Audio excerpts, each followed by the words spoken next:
Hello everybody and welcome to Morphettville. What a day of racing we've got. It shows the strength of the Australian sport, doesn't it? 15 stakes races today in 4 different states, and the Hollandale of the Gold Coast is an absolute ripper. 2 Melbourne Cup winners plus Pride of Jenny. And here at Morphettville, it's the time-honoured Goodwood, a race that over the years has been won by some of the greats. Takeover Target went up on the outside. 8 Group 1 wins, $6 million. A true champion. Takeover Target takes the Goodwood by 3/4. He hasn't moved on Black Caviar. Black Caviar, the equine superstar of the world. And that's 21 today. Super Cash trying to squeeze through. Flamberg's led. Here's Shandaretta Lane. Shandaretta Lane through on the inside. Shandaretta Lane wins the Darley Goodwood. So the very best and a couple of others of the best, aren't they? As we look at the 4-state racing, we are in for a wild ride today. As a Victorian, never quite realised everything about you, Bruce. So I had to drop your name, and we welcome to Adelaide, Bruce's town, the Mayor of Morphettville. And look, the sailing boat, that was the one that struck me the most, the I Love Bruce sailing boat. I was staying right there at the Intercontinental. That was out of my window, that shot. Just brilliant, mate, what you've been able to do. The plane, the McAvaney plane, that's what I flew in on. I'll be at the River Torrens straight after the last. In South Australia, a state that's got such a history in Australian racing, and this in so many ways is the great race of South Australia. There's a lot to look forward to. I think Gather Round and Live Golf have shown that in recent years, and those that live here have known all about it over the years as we look back at the history of the Goodwood. First run in 1881, the Goodwood has a star-studded honour roll that in recent years has seen Santa Ana Lane, Shandaretta Lane wins the Darley Goodwood. and Trekking take out the 1200-metre Morphettville Group 1. Trekking got up to win final stride and took the Goodwood. Racing in the Goodwood. For the first 121 years, the race was known as the Goodwood Handicap. But in 2007, the year Let Go Tomo won, it was renamed the Goodwood, after race conditions changed to set weights and penalties. In 2009, the 9-year-old Takeover Target beat I Am Invincible. I Am Invincible in front. Takeover Target went up on the outside. 8 Group 1 wins, $6 million. A true champion. While in 2012, Black Caviar thrilled a huge crowd when she cruised to win number 21. Black Caviar, the equine superstar of the world. And that's 21 today.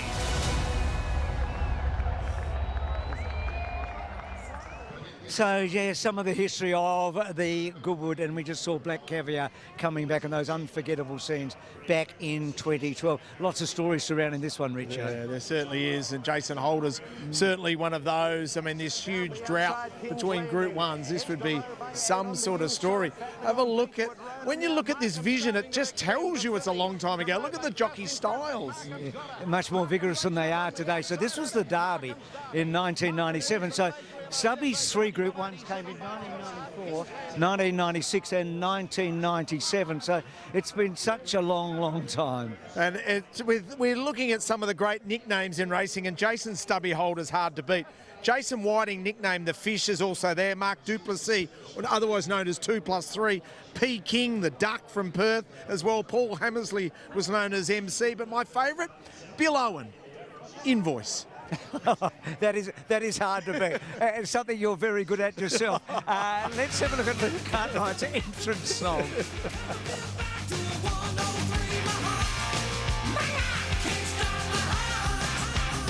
Kickstart My Heart. Motley Crue, I do know them quite well. What about jockeys trying to win their first Group 1? Well, Luke's one of them, isn't he? He certainly is, but he's a young man who's having one of, early in his career, and this is one of his first opportunities.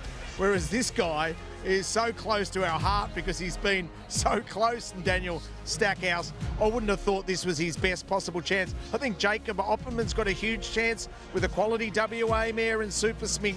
So they're just some of the stories today. And for trainers trying to win their Group 1, or Harris Walker alongside Pat Carey with Recon. And Bryce Hayes is the big one, isn't he? Because he was so close with Spieth in that Lightning Stakes so long ago, it seems to be now. And some of the stories of the Goodwood, there's a lot of stories that fairy tale story, so to speak, and others that have been here and done it before, but the best from the West. So Lucy Fiore on a filly from Western Australia with a real chance, and Chris Parnham with a knockout chance. Stubby we've talked about, and you know, he hasn't won a Group 1 this century. He could do it for sure today. And what about this? It's been 38 years since John Hawkes has won the Goodwood, and the first one he won was 40 years ago. And this for Extra Galactic for Trent Edmonds would be incredible with Luke Cartwright so well named if she were to win. And for Bryce Hayes, as we said, this would be absolutely something. So if Flying for Fun were able to win. So good crowd here. The weather's been pretty good, to be truthful.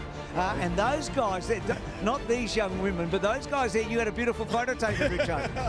There's the future generation. Isn't it wonderful to be here in Adelaide today? Quinny, let's have a look at the market for the time-honoured Goodwood. And there's been good race day support for our new outright favourite in Extra Galactic. Now, Ray Magnerio was favourite throughout the course of the week, obviously was scratched on Thursday, and since that point in time, it's been a bit of a battle for the top billing, but it's Extra Galactic on race day, $5 into $3.70, Flying for Fun $5.50, Tycoon Star $6.50. As you'd expect, money for a couple of runners outside the obvious. The two best backed at double-figure odds, the 4 Desert Lightning, as much as 26 into as low as 12, now 14. And Watch Me Win's been a firmer, got out to 17, back into 14. But our favourite, Extra Galactic, the best backed. You win some, you lose more. For free and confidential support, call the number on screen or visit the website. We're going to talk to the trainer of Extra Galactic very shortly in Trent Edmonds. Talked about he's a Group 1 winning trainer, but this would be on his own. Enriched, he's still a ball. He's a 4-year-old. He's on an arrow field. This would be huge for him. Yeah, trying to do what Flamberge did, run 12th in a Galaxy and come out and win a Goodwood. It's unique, isn't it? Keep in mind, in the Fireball, which was a listed race last year, he defeated Flying for Fun. So if you give Flying for Fun a chance, don't disrespect Enriched. Grant Larson, he's got a good form line. It's that Hawke Stakes, the old Mackay Stakes, coming into this. Ben Mellum's won the race 3 times. Hawke's family a couple. I think he's got a genuine chance here. He's at nice odds. This is the only Group 1 winner in the race. Interesting, back to 1200, kept really fresh here. 11 starts at Group 1 level for 1 win, 1 second and 1/3. He's running a New Zealand Derby, this horse. He's won a Group 1 over a mile. He's run 4th in a Toorak, 4th in a Stradbroke. He's a serious horse. This horse came off winning the Hawkes last year to run well. He was second in the Hawkes this year. It was probably a personal best, Richard. This would be a big South Australian story. Yeah, and he meets Grand Larceny 5.5 kilos better off for that performance as well, and he arguably should have beaten him. I think this is the best roughie. This mare's a beauty. Don't disrespect her. 6 out of her 7 wins have been Group 2, Group 3 or listed wins. Terrific win here in the Irwin, and then ridden a little warm, I thought, in the Sangster. I want her ridden cold. Tobin Bronze has been a great guide in recent years to this one, the 3-year-old coming in. J-Mac rode him last time. He covered ground. He was happy to do it, J-Mac. It was a good, strong win. Extra Galactic came flashing home and it had the red light. Recon's into he went up about 18 rating points for that morning to win. It was impressive. Yeah, it was a good win in the Hariba, but that was against La Fraca. I think he'll need to improve to be able to test some of the best of the South Australians and some other visitors as well. Meridius, I thought more of a 1,400-metre horse, but really respect Lloyd Kenmore. Freshen him up a bit. He won the CS Hayes here over a mile a couple of years ago, so he will want a strong gallop. He'll be finishing on strongly. Chris Parnham, I think, is a very good choice by Lloyd Kennewell. Powerbow's the roughie. He's going okay. He was 8th in the Hawke. He won the City of Marion at 60-1 about 3 starts ago. He's at longer odds today. It'll be incredible for Wayne Brown. And young Will Price, what a beauty. Terrific young fella he is. Ben, his brother's about to come back after an injury, and of course their father.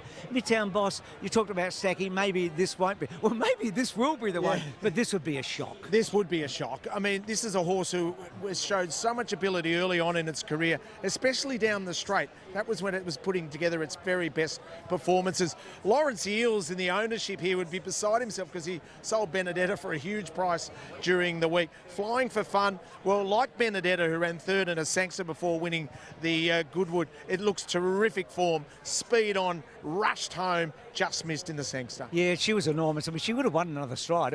She's on 4th. I mean, absolutely. Zach Lloyd's just flying. He's won the last 2 races here. So, you know, this would top off an incredible day for him. New York Lasses, she was very good last start in the Hawks. She wasn't far away. She beat Flying Fun in the Begonia Bell at Flemington during the Carnival. Yeah, so whether or not she can defeat Flying for Fun, who's sort of really settled in here into South Australia, don't know. Nice run in the Hawk Stakes.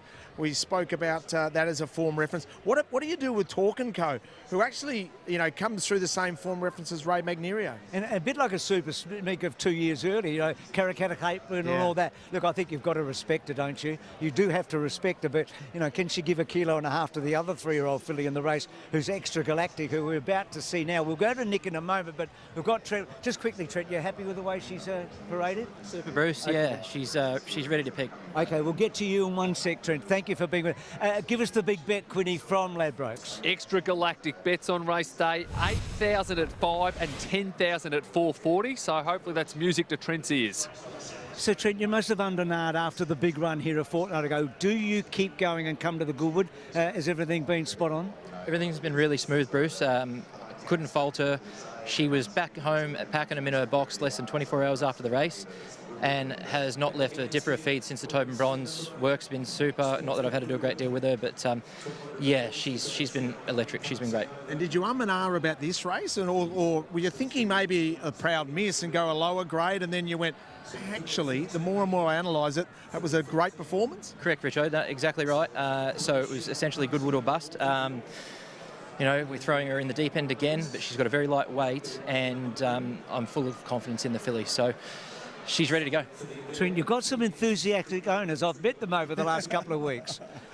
Enthusiastic is putting it lightly. They're a great bunch of people, and I really hope that this filly can go and do the job for them, because it'll be a very big celebration. And how big would this be for you and Dad and all of that today? Yeah, personally for myself, obviously huge. But, you know, we've, you know, been to the mountaintop before with Tyzone in the Stradbroke, but by myself, it would be massive. All the best, mate. She's got a wonderful judge. You've done a super job with her. I appreciate that, Bruce. Thank you. To get her here. So she's obviously one of the great chances here. In fact, I think she's the one to beat, Richo. Yeah, and then you look at that form reference, and you've spoken about it with the Tobin Bronze, used to be known as the U-Clays. Actually meets Tycoon Star 2.5 kilos better off the weight. So with only 50 kilos with Luke Cartwright absolutely thrown in, she's the one they have to beat. Only 2 3-year-old fillies have won in the last 37 years. So look, 3-year-olds go pretty well in this race, but fillies have found it hard. So again, you know, it's gonna take a career best performance. And does she have one more step to go up? I think she's going to run super well. What about the other chances for you? I think she is a huge chance. I think Talk & Co and Flying for Fun are the other obvious ones. But this is a sort of race where if you can find a roughie, I think you could be rewarded. Likes of Enriched and Desert Lightning and Watch Me Win. What a story that'd be for South Australia and Super Smink.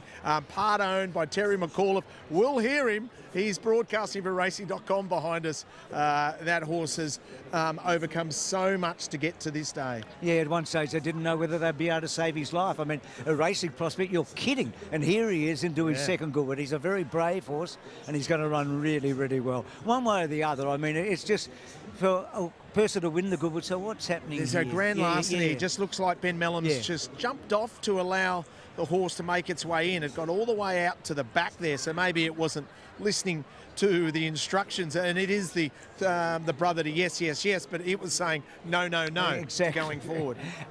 Good line. Watch Me Win with the blindfold on. He's about to come up shortly as well. So here's Grand Larceny. So up he comes, Benny Mellum going for a 4th Goodwood here. Watch Me Win. Let's go to Tim Edwards for the call of South Australia's great race. It's the Goodwood. Set to go. They're ready. Starter holding here for the Goodwood. Still we wait. Very patient racing now in the Goodwood. And Meridius off the inside, away only fairly. Tycoon Stars going forward with New York Luster. Up there too, Power Bows in the early firing line as well. Grand Larceny not that far away from Enriched, who's back about 5th from Watch Me Win, about 2 lengths away to Talk and Co. Further back then came Desert Lightning, a length and a half to Extra Galactic from Recon. Midtown Boss flying for fun. Meridius and Super Smink is last of all, so they work towards the 600 in the Goodwood. Powerbow took the lead. Tycoon Stars up running second, a length away. Make it a half a length now. New York Luster's the inside of Grand Larceny. Watch Me Wins coming to the outside from Enriched and Desert Lightning. Talk and Co hugs the inside. Then Midtown Boss, Extra Galactic with work to do. Here they come in the Goodwood. On the inside, Powerbow the leader. Tycoon Star the outside coming after it. Grand Larceny starting to pump home as well. Then Desert Lightning, Tycoon Star hit the lead. Grand Larceny, Watch Me Wins running on. Grand Larceny, Tycoon Star out wide. Desert Lightning, have a look at this for a finish. New York Luster up on the fence. Extra Galactic. My goodness, what a finish. Extra Galactic and Desert Lightning. I think they're the two. New York Luster's far on the inside of them. 3 of them stretched across the track. What a fabulous finish in the Goodwood. Close up Tycoon Star. Talk and Co. Right there too, Recon. Then came Watch Me Win, Meridius. Flying for fun, Powerbow, Enriched and Midtown Boss. Last in, Extra Galactic. Lunges here.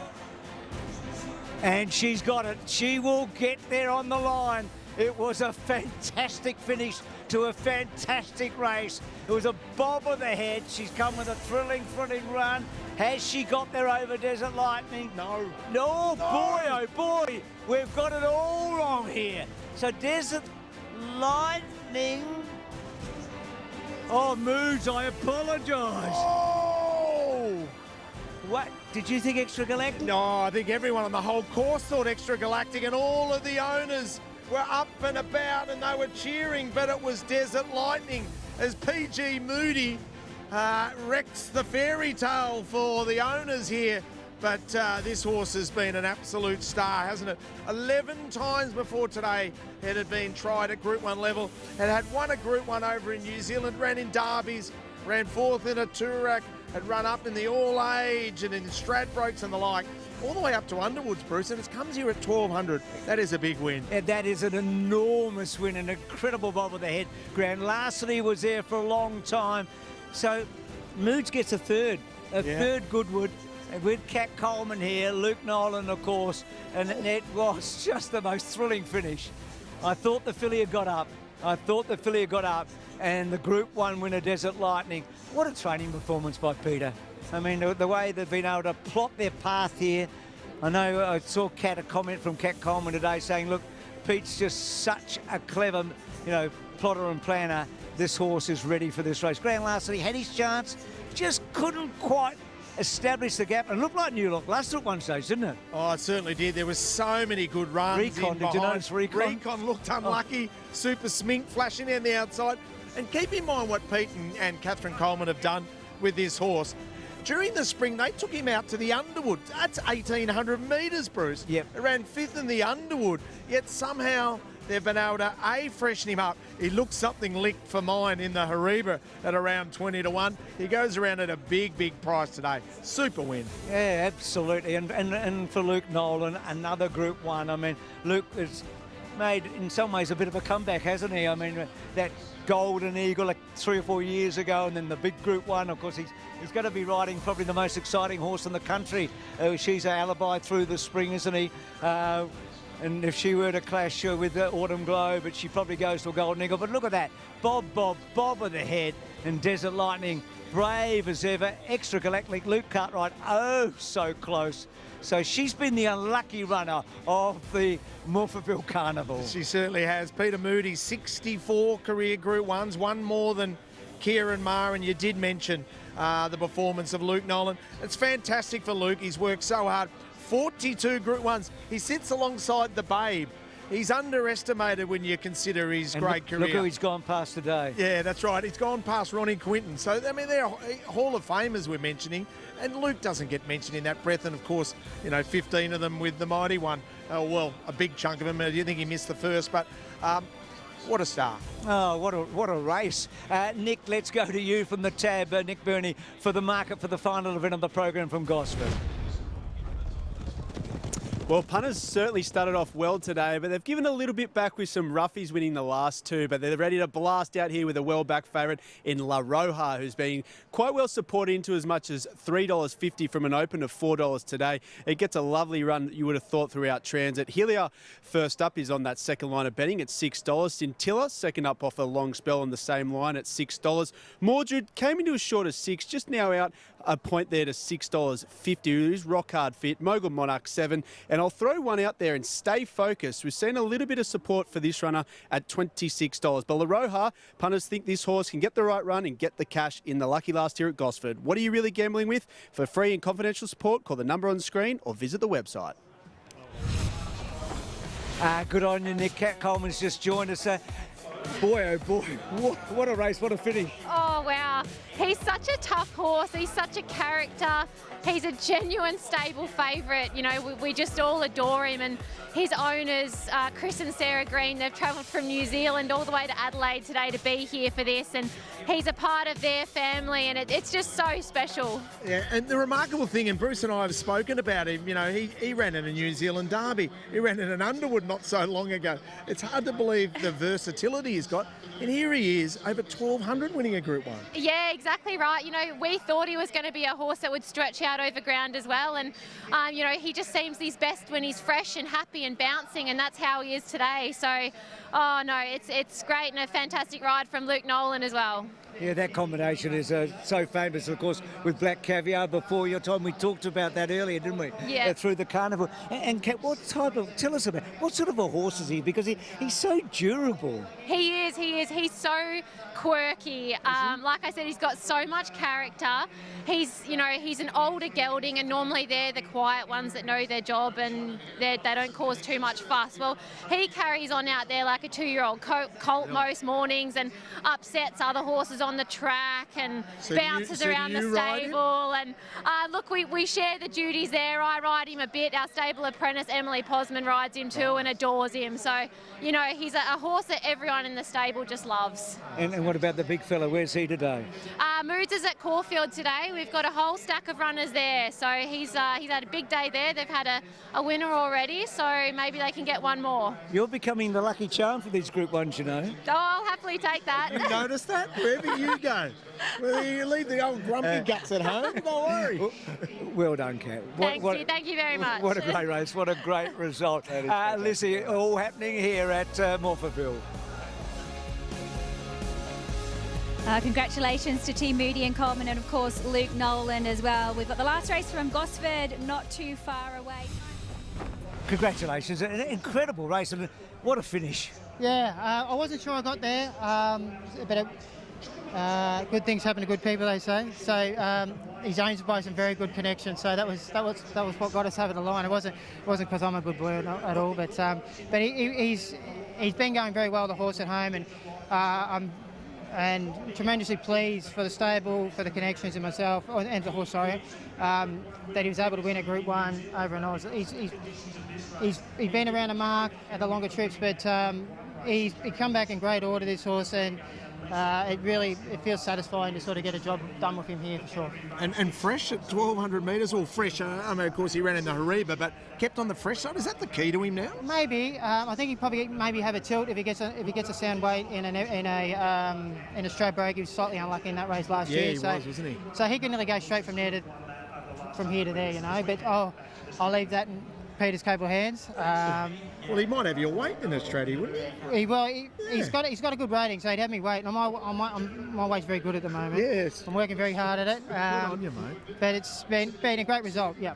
And it brought back some memories. You've been here before. I have. I ran into Neil Ware at an earlier race. He had a runner here, and he said that there's a nice picture of her up there in the committee room. And yeah, it was pretty. It does bring back memories. But I shared a wonderful path with that mare with the ownership group, and they were great. Long last, we've become friends for life because of it, because of their connection with that great mare. But there's a lot also equally as beautiful and lovely to do it with as well. Congratulations. Thanks, Great Luke. job. Well done. Thanks, Joe. Thanks, Luke. Good on you, Quinny. For the final event at Caulfield. So the headline moments today, it was the Goodwood here with Desert Lightning and Extra Galactic almost coming together on the line, and that shadow roll. So look at those 4 and 3 from the left, closing in on Grand Larceny and Co, hitting it together, and Luke Nolan prevailing. So the Black Caviar team, who won in 2012, win the Goodwood today. So Pete Moody gets 3, Cat Coleman's got 1, and Luke Nolan's now got a couple of Goodwoods to their name. And then Richo up in Queensland at the Gold Coast in the Hollandale.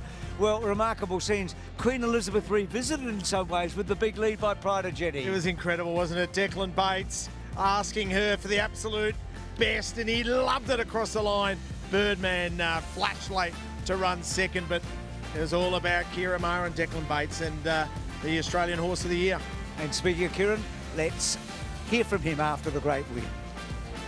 Her story is just so extraordinary, and how do you keep her going, you know, at this stage of her career? Well, I was mindful that she had 3 very tough runs, and just given how well she went first up, I just thought that probably the only thing you can do is overtrain her, and we just kept her ticking over. She's here with my brother, and she's been at Bong Bong Farm, so 2 pretty nice establishments, and yeah, look, they've all done a great job. They've all played a good hand, but we've just kept her fresh. And when she stepped well, I thought, you know pretty quick whether you're on, and I thought, whoa, that was nice. And I thought we might be on today. And track, you would think the Gold Coast would suit her style, and it certainly did.